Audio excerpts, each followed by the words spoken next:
Duchess of Sussex have farewelled the Sunshine State after their brief but rousing visit to Fraser Island. The royal couple was whisked away this morning, but not without saying a last-minute goodbye to their legion of Queensland fans. Relaxed and refreshed from their island getaway, but straight back to business. The royals in a rush to catch a flight for Fiji, but they made time for those who matter. It was brief but magical. Standing in the hot sun for hours, all worth it to see the Duchess of Sussex for a second.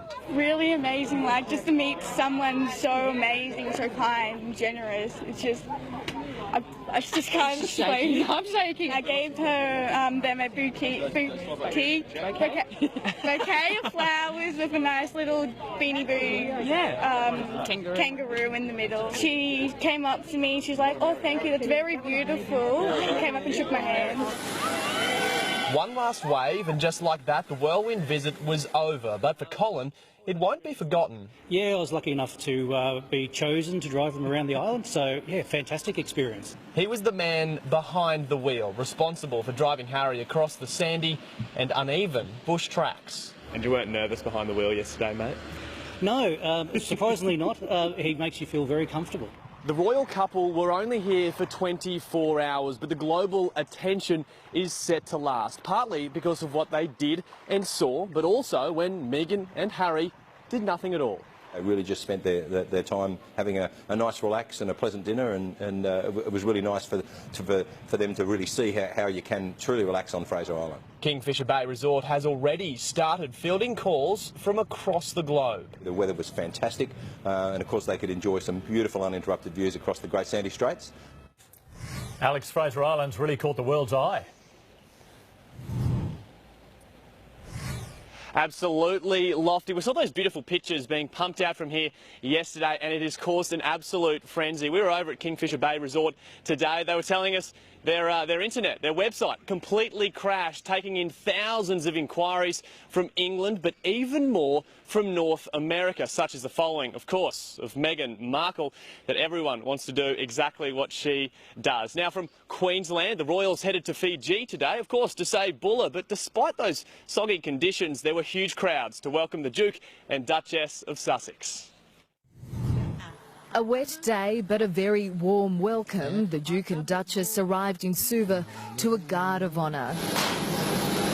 Meghan polished in Australian brand Zimmerman, and Harry suited up for soldiers, military honours on display as he inspected rows of the Fijian army standing to attention. The quick glimpse delighting fans already full of royal fever. We love them! Actually, I'm here for Harry. Street after street packed with people, Suva stopping to catch the couple of the moments. The Duke and Duchess of Sussex are the first royals in more than 10 years to visit Fiji, and judging by this turnout, that is long overdue. The storms rolled in and the umbrellas went up, but the official welcome ceremony at Albert Park went on as planned. It was Bulla in silence. Crowds were hushed as the couple approached the stage. Quiet, the greatest mark of respect in Fiji. Then a traditional gift, a whale tooth. And a drink of kava, the national beverage, and a mild hallucinogen. Harry sipped from a coconut shell, while the pregnant Duchess, understandably, sat that one out. The respectful silence broken with an extraordinary dance display.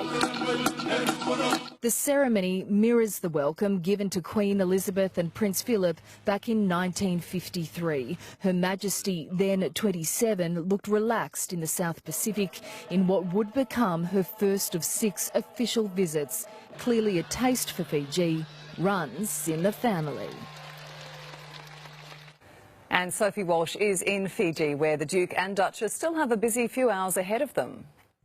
Well, the royals have arrived here in Fiji and they've also brought the rain, but the feeling here at Albert Park today was one of celebration. Just moments ago, the Duke and Duchess of Sussex walked into the Grand Pacific Hotel behind me. Then they walked out onto the balcony and waved to the crowds in a moment that was reminiscent of Prince Harry's grandmother, Her Majesty the Queen, and grandfather back in 1953. They have now moved on to a state dinner with the President of Fiji, and that is day one of their 3-day trip here. Queensland is watching the #1 news hour.